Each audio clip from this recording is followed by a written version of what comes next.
the man that created the internet, Tim Berners-Lee. And he's saying MPs reject a no-deal Brexit. Right, so that's just breaking news. Woo! I couldn't care less. Tim Berners-Lee, stop web's downward plunge to dysfunctional future. So global action is required to tackle the web's downward plunge to a dysfunctional future, its inventor. So Tim Berners-Lee has told the BBC he made the comments in an exclusive interview to mark 30 years since he submitted his proposal for the web. What was his proposal? Free porn for every man and child. I don't know. It was something like that. He made the comments. So Tim said people had realised how their data could be manipulated after the Cambridge Analytica scandal. However, he said that he felt problems such as data breaches, hacking and misinformation could be tackled. In an open letter also published on Monday, the web's creator acknowledged that many people doubted the web could be a force for good. So he'd spread it. He had his own anxieties. So he told the BBC, I'm very concerned about nastiness. Oh, nastiness. And misinformation spreading. So, I mean, look. Misinformation and nastiness was all around us before the internet. The internet is a gift and a curse like anything else. But I think the internet is more of a gift than television is. Television is rightly earned its name, the idiot box, because it's also condensed. Programming schedules, it was routine. And look at the stuff they used to pump out on TV and still do. Fucking bullshit game shows, fucking Big Brother, fucking Take Me Out, just mind-numbing fucking drivel. Is the majority of what's on TV.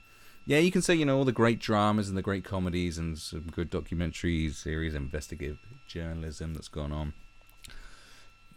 But short form programming, like short form entertainment that is required on TV, which you're talking like an hour, half hour, because nothing's ever really longer than that, except like episodes of Midsummer Murders, which is 2 hours for God knows why.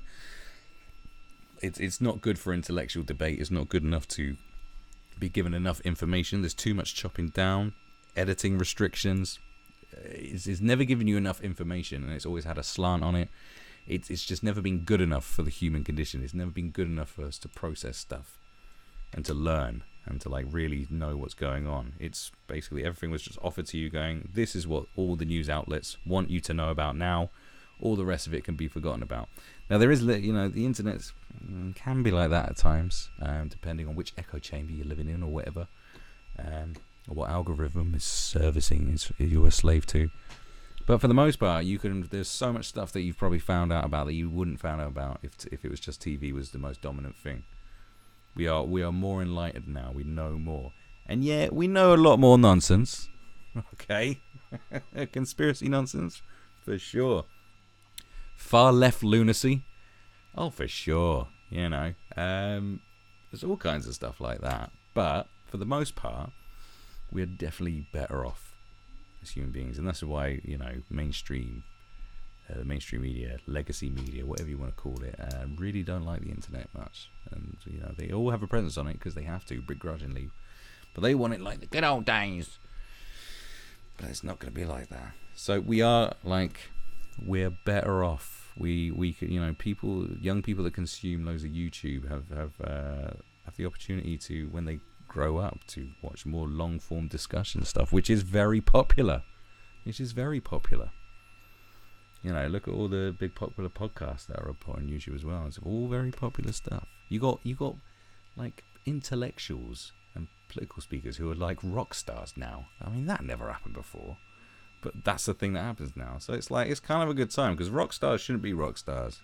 Like, you shouldn't look up to them like gods, because they're mainly they're not great thinkers. You know, actors aren't great thinkers. They're all wonderful people. They make wonderful art, but they're not, you know, it's not the people, you know, that's why people shit on Brie Larson. It's like, shh, just do your job, okay? Leave the thinking to the thinkers. You know? You know what I mean? We don't want to hear the philosophy of Charlie Sheen. It is funny. We don't want to live by it, do we? Inject tiger bloods and be infested with AIDS.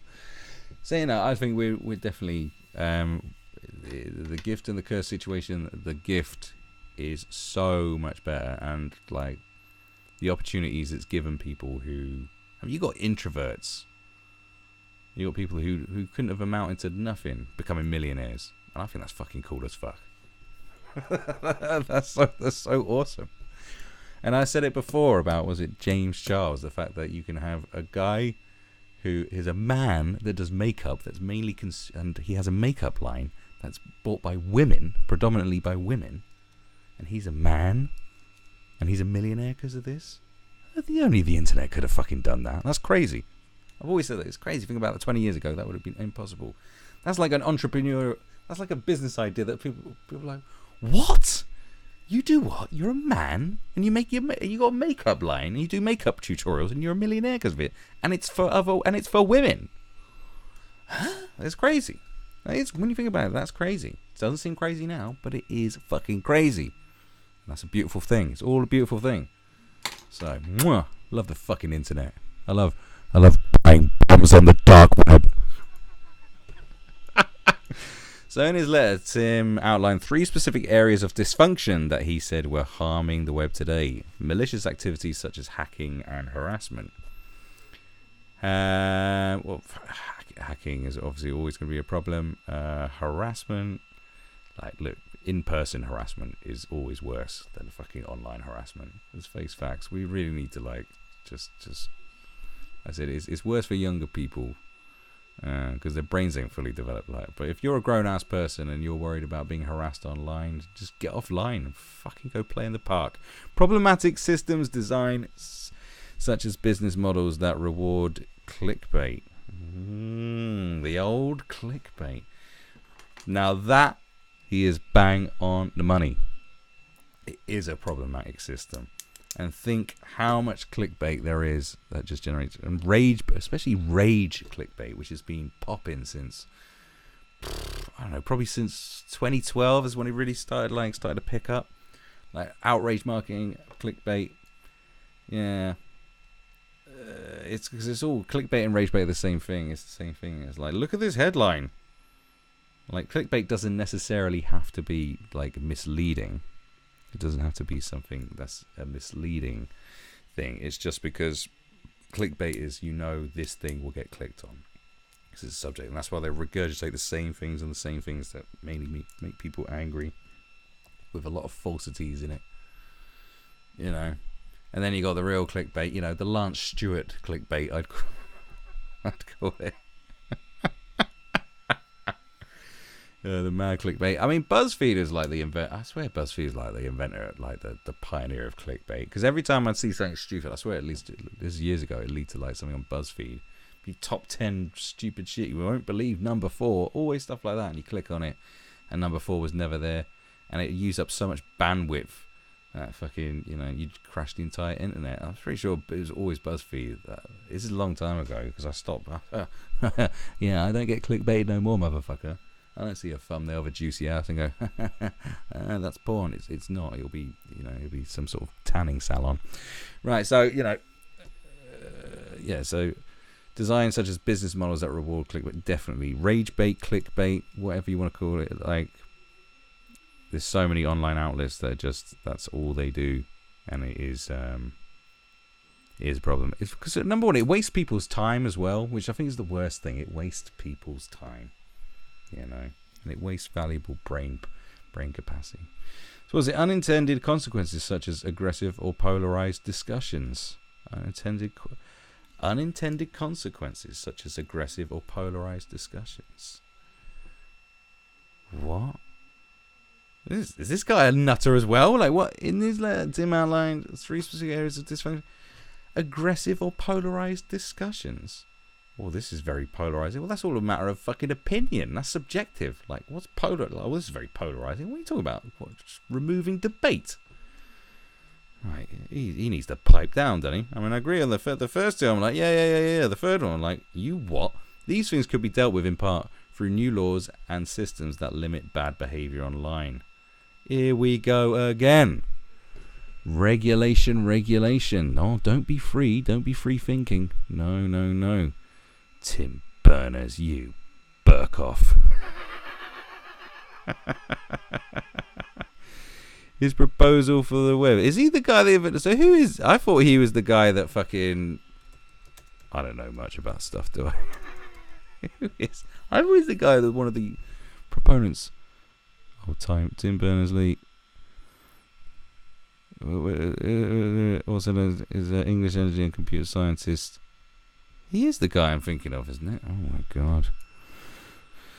He's best known as the inventor. So he invented the World Wide Web. World Wide Web.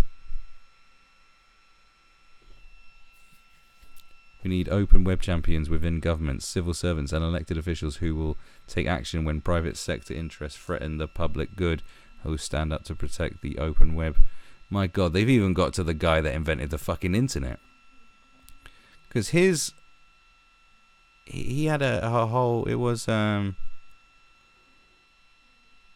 his proposal for he had his proposal for the web. I remember reading about this. So what is it? But I thought the whole thing was like, it was supposed to be a free and open space, which would not be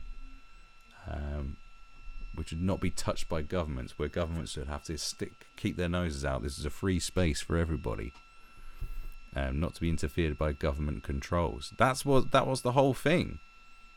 It was not to be meddled with by governments. Now this motherfucker is advocating for the complete opposite. He's completely turned on the vision. Wandering around the data center at CERN, Sir Tim Berners-Lee was in a playful mood. I don't care about that. Don't set the scene. We want the fucking juice. Right. So what was it?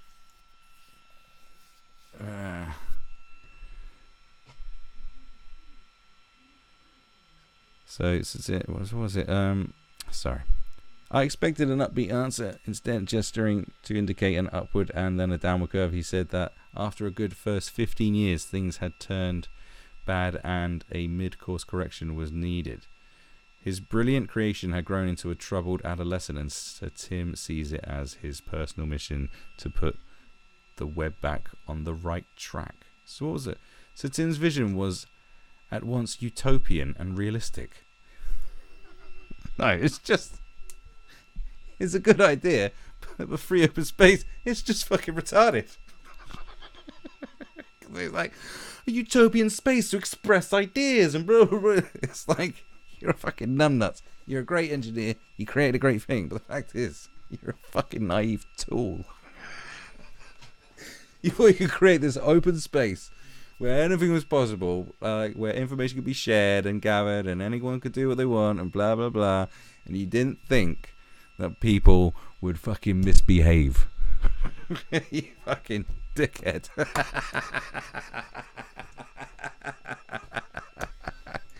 This is why anyone who calls for like a utopian thing, like socialism, or any one of those wacky ideas, oh, this big utopian where everyone's going to be free and pixie dust and man. And it's like, of course it's going to be turned to shit.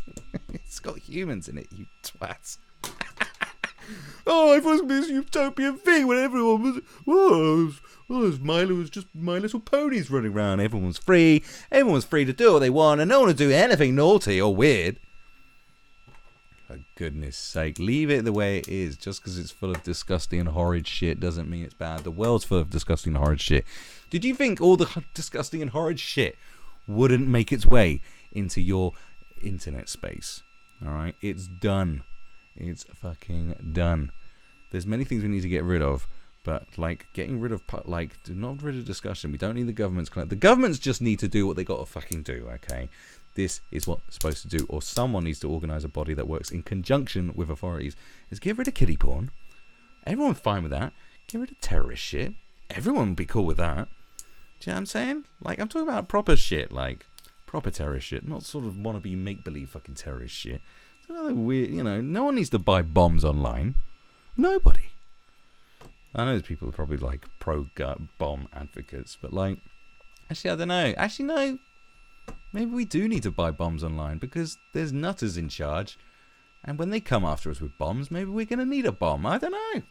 But kiddie porn, definitely. That needs to go. It's got to go. I don't think anyone except a bunch of far-left lunatics who advocate for maps or whatever the fuck it is the man boy love association, whatever this fucking bullshit is.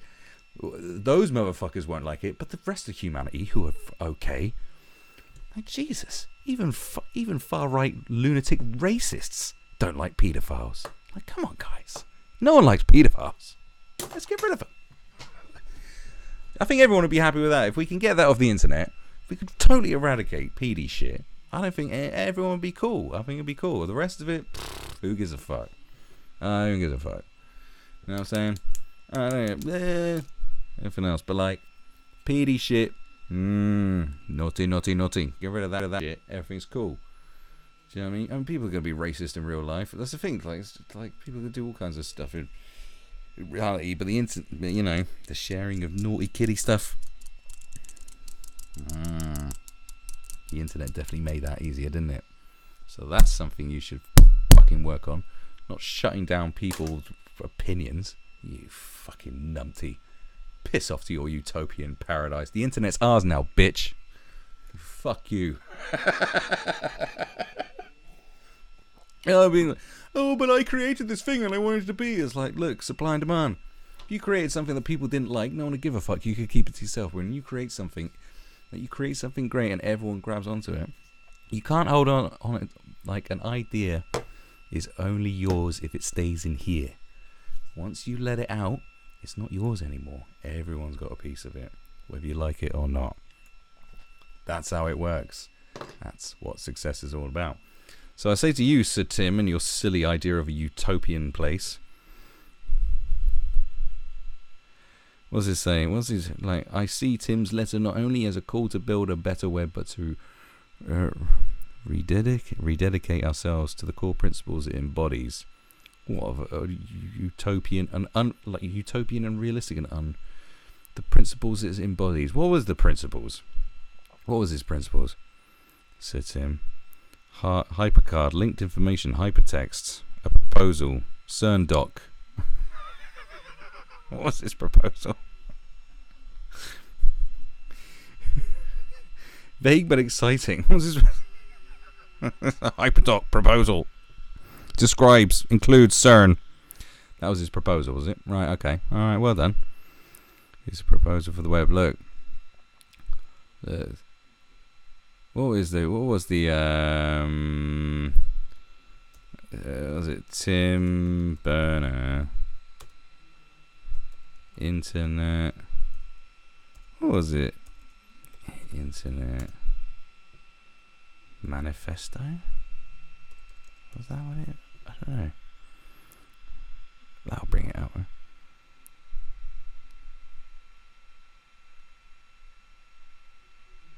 What gave it? An internet-based hypermedia initiative for global information sharing while in CERN, the European... I don't regret... who cares what it was? It was something like that. Magna Carta for the web. Basically, he's just had silly ideas. They could be some sort of fucking utopian paradise. Shut up, ain't no utopian paradise. Don't be calling for like some fucking regulation shit. He definitely said it was like, look, we don't want. It's a place where governments were not to have any sort of influence or meddling. It would be a free and open information exchange, which it is. Which a lot of people are trying to not make it, and now you're turning your back on it because you had some silly ideas about a utopia. Like, utopia is never possible. You fucking... Dear, oh dear. God, these people are rich.